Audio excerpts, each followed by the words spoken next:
কুমিল্লা সদর আসনের সাবেক সংসদ সদস্য বাহাউদ্দিন বাহার ও তার মেয়ে কুমিল্লা সিটি কর্পোরেশনের সাবেক মেয়র তাহসিন বাহার সূচিসহ ৩৫ জনের বিরুদ্ধে চার্জশিট আদালতে গৃহীত হয়েছে। অ্যাডভোকেট আবুল কালাম আজাদ হত্যাকাণ্ডের ঘটনায় জড়িত পলাতক আসামিদের বিরুদ্ধে গ্রেফতারি পরোয়ানা জারি করা হয়। কুমিল্লা আদালতের দায়িত্বে থাকা পুলিশের ইনচার্জ মামুনুর রশিদ বিষয়টি নিশ্চিত করে বলেন, পলাতক থাকায় গ্রেফতার করার অর্ডার হয়েছে।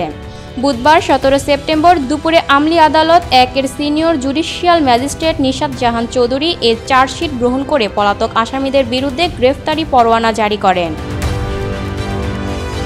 এ সময় সাবেক সংসদ সদস্য বাহাউদ্দিন বাহার, কুমিল্লা সিটি কর্পোরেশনের সাবেক মেয়র তাহসিন বাহার সূচনা, মহানগর আওয়ামী লীগের সাধারণ সম্পাদক আতিকুল্লাহ খোকন, সাবেক কাউন্সিলর সৈয়দ রায়হান আহমেদ, ইশতিয়াক সরকার বিপুসহ হত্যাকাণ্ডে জড়িত পলাতক আসামিদের বিরুদ্ধে গ্রেফতারি পরোয়ানা জারি করা হয়।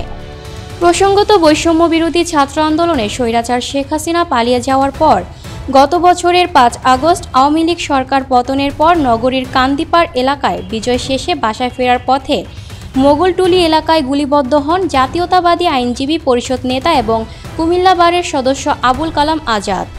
পরে চিকিৎসাধীন অবস্থায় তার মৃত্যু হয়।